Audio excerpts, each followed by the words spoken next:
ay aming mapagnilayan at hindi lamang marinig at hindi lamang maunawaan, kundi higit sa lahat ay maisabuhay. Amen. Sa gabing ito, Panginoon at Diyos ko, muli kaming pagpalain Yes, na Lord. magkaroon ng isip maliwanag, Yes, Lord. pusong bukas, Amen, at Lord. puso na nadarama at tinatanggap ang lahat ng mabuting balita na aming maririnig sa aming kapatid na si Sister Belen. Salamat, Amen. Panginoon, sa binigay mong kapatid na ito na gagamitin mo sa gabing ito Amen, upang Lord. ang mabuting balita ay aming makarating sa amin, mapagnilayan at Yes, makita Lord. at mabuhay namin. Yes, Ikaw, Lord. Panginoon, ang manguna sa pagbabasa Yes, ni Sister Belen ng mabuting balita. Ikaw ang manguna. Ikaw ang Amen. mak namin. Ikaw ang sumakanya ka sa kanyang Amen, Lord. katauhan. Yes, At higit Lord. sa lahat, Panginoon, salita mo ang mamutawi sa kanyang mga labi Amen, upang sa Lord. ganon ang mabuting balita na ito ay hindi lamang tumimo sa aming puso, kundi ito ay aming maisabuhay. Makaakay kami ng mga Yes, Lord. kapatid pa namin na nadirimlan ang isip, ang mga nanlalamigang pananampalataya, lalo na ang mga hindi nakakakilala sa iyo. Yes, Nais Lord. namin na maging kung iyong ipahihintulot, Panginoon, kami ay maging instrumento mo upang makaakay pa ng mga kapwa namin at maipakita na tunay nga ikaw ang aming Diyos na buhay. Amen. At nasa gayon, ang pananampalataya ng bawat isa ay higit pang lumalim at higit pang tumatag at higit pang lumas. Sa gabing ito, pagpalain mo ang bawat isa sa amin. Alam mo ang pangangailangan ng bawat isa sa amin. Yes, Kilala mo ang bawat isa sa amin. Nananalig at nagtitiwala kami na o iyong loloobin. If you are willing, Lord, ang anumang pangangailangan ng bawat isa sa amin, ng anumang kahilingan, Amen, ay iyong Lord. pagbibigyan, hindi mo pagkakaitan. Amen, Si Sister Lord. Belen, patuloy mo siyang patatagin sa Yes, kanyang Lord. pamumuno, sa kanyang pananampalataya upang patuloy Amen. ka mapaglingkuran. Si Sister Virginia, sa kanyang pamumuno, hawakan niya. Huwag mo siyang bibitawan, Panginoon. Amen, Lord. At nasa gayon, ang kanyang pamumuno ay maging karapat-dapat at maging matagumpay. Ganon din si Amen. Sister Luz sa lahat ng kanyang mga misyon na ikaw ay Amen. maitaas, huwag mo Yes, siyang pagkaitan. At ang anumang Yes, Lord. kahilingan niya para sa kanyang mga mahal sa buhay, lalo na sa kanyang mga anak, ay huwag Amen, mong Lord. ipagkait sa kanya. Ganon din si Yes, Sister Lord. Melba, hindi man namin siya naririnig. Alam mo, Panginoon, ang kanyang pangangailangan. Yes, Huwag mo Lord. siyang pabayaan. Ganon din si Sister Sylvia, ang kanyang Yes, Lord. kalusugan, alam mo ang kanyang pangangailangan, ang trabaho na higit na makabubuti sa kanya, at ang lahat ng kanyang mga hinanakit, lalo na sa mga tao na sumakit sa kanya, sana ay Yes, alisin mo Lord. sa puso niya at patuloy Yes, siya maging Lord. malakas at maging karapat-dapat.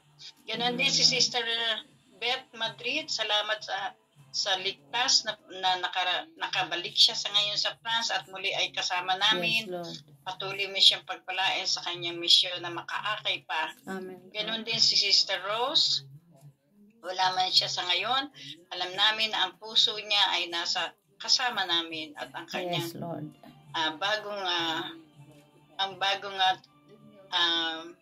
bagong gawain na binigay mo sa kanya, Gagpanan. kabilang sa Bagong choir, gagpanan. ay alam namin na pagpapalain mo siya Amen. tulad ng kanyang pamumuno noon. Yes, Lord. Ganon Amen. din si Sister Betty, patuloy mong Yes, kupupin, lalo na ang kanyang pamilya. Amen. At ang iba pa na wala dito, alam mo, Panginoon, na lagi namin hinahangad na sana ay makasama namin sila. Yes, Lord. At kung Amen. hindi man, Panginoon, alam namin na sila ay patuloy pa rin naglilingkod sa iyo. Muli, Panginoon, Lord. akong iyong anak na makasalanan. Yes, Narito Lord. ako, nagmamakaawa na mapatawad sa aking pagkakasala. Amen, Lord. At sa iyong pagpapatawad, Panginoon, wala nang magdusa. At higit sa lahat, lubusan ng gumaling Amen. ang lahat ng aming karamdaman. Hindi Yes, lamang ang Lord. pisikal na karamdaman, kundi Amen. ang aming kaisipan, Yes, ang Lord. aming emotional, at higit sa lahat, ang aming spiritual na Amen, Lord. karamdaman. Pagalingin mo kami, Panginoon, kung iyong loloobin, if you are willing, Lord, Yes, Lord. pagindapatin mo kami Sa kabila ng aming pagkakasala, tangi kong pinagmamakaawa ang aking anak na si Abigail at ang kanyang asawa na si Lito at ang buong mag-anak nila. Higit mo silang bigyan ng katatagan.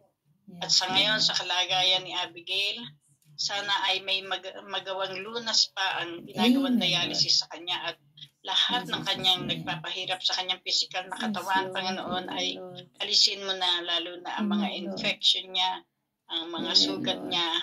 Ikaw na po ang bahala sa kanya. Sa iyong mga kamay, pinauubaya ko siya. Alam mo, Panginoon, ang nasa puso ko para sa anak kong ito. Lalo na si Lito na sana ay bigyan mo ng courage para pumayag na ma-opera at maging ligtas, successful ang operation niya at hindi cancerous ang bukol na nasa kidney niya. Tangi rin ang mag-ina ni Bonggay at ni Briggs, magpatuloy ang maayos nilang kalagayan, patuloy ang trabaho ni Briggs, magtuloy-tuloy na sa City Hall at si Bonggay ay puin mo ang tao na magbibigay sa kanya ng tulong para siya ay magkatrabaho na. At ganun din ang mag-anak ni Anna at ni Marlon, patuloy na maging maayos ang kanilang pagsasama at magkaroon ng extra trabaho si Marlon, lalo na ngayon na college na ang kambal. At muli, ang bunso ko si Bibay na sana ay at si Joseph patuloy ang matatag nilang trabaho at pagsasama. At salamat sa napakagandang blessing ng batang si Aliyah na patuloy na malakas at malusog. Patuloy ang matatag nilang trabaho. Muli, sinasamo ko ang aking kasama sa buhay na patuloy na maayos ang kalusugan at sana ay patuloy ang matatag na trabaho at makamit yung hinahangad niya na ibibigay sa kanya ng kumpanya. At muli, narito po ako. Akong iyong anak na makasalanan. Huwag mo akong pabayaan. Sa kabila ng edad ko, salamat sa lakas at kalusugan na patuloy mong binibigay sa akin para patuloy akong makapagtrabaho dito. At lalo na si Sarah, patuloy na maganda ang kanyang kalusugan at patuloy kami nagkakasundo. Sa kabila ng lumalalang dimensya niya, ay magkasundo kami. At higit sa lahat ang kanyang mga anak, si Sophie at si Paul, higit pang lumalim ang tiwala at ang magandang pagtingin sa akin. Panginoon, ikaw lamang at walang iba ang kasama ko dito. Ikaw lamang at walang iba ang nakakaalam ng lahat ng nasa kalooban ko. Ikaw lamang at walang iba, Panginoon, ang aking sandigan, ang aking takbuhan. Hindi lamang ako, lahat kami at lahat ng iyong mga anak. Alam ko na ikaw ay amang mapagmahal, Panginoon, sa iyong anak na si Jesus ng Nazaret. Alam namin na wala kayong ibang nanaisin kundi ang mapabuti ang iyong mga anak. Huwag niyo kaming iiwanan. Patuloy niyo kaming hawakan at huwag bibitawan. Stay with us, Lord, dahil ikaw lamang ang aming liwanag at nang sa ganon ang aming buhay ay hindi manatili sa kadiliman. Stay with us, Lord, dahil ikaw ang aming lakas. Stay with us, Lord, dahil ikaw ang aming pag-asa. Dahil kung wala ka, ay wala kaming magagawa. Stay with us, Lord, dahil ikaw ang aming buhay. At higit sa lahat, stay with us, Lord, para patuloy namin magawa ang lahat ayon sa kalooban mo. Ang lahat ng ito, Panginoon, if you are willing, dear Lord, ay bibigyan mo ng katuparan, hindi lamang para sa ikabubuti ng bawat sarili namin, kundi higit para sa ikabubuti ng lahat ng mga tao sa paligid namin, lalo na ang aming mga mahal sa buhay. Sa aking pagtatapos, Panginoon at Diyos ko, muli hayaan mong dasalin ko ang dasal na itinuro mo sa amin, dahil sa dasal na ito, nothing will go wrong. Sa dasal na ito, nobody will go wrong. Our Father, who art in heaven, hallowed be thy name, thy kingdom come, thy will be done on earth as it is in heaven. Give us this day our daily bread, and forgive us our trespasses, as we forgive those who trespass against us. And lead us not into temptation, but deliver us from evil. For thine is the kingdom, the power, and the glory are yours, now and forever. Amen. Amen and Amen.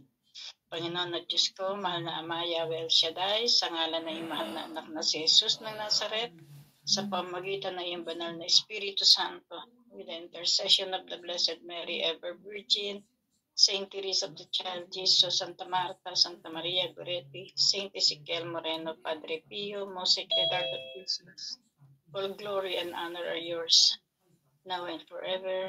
Amen and Amen. In the name of the Father, the Son, the Holy Spirit. Amen. Amen. Salamat po sa pagkakataong muli na ibinigay sa akin. Salamat mga sister sa inyong sa pagkakataon na. Salamat po. Salamat, Sister Alda. Tayo po'y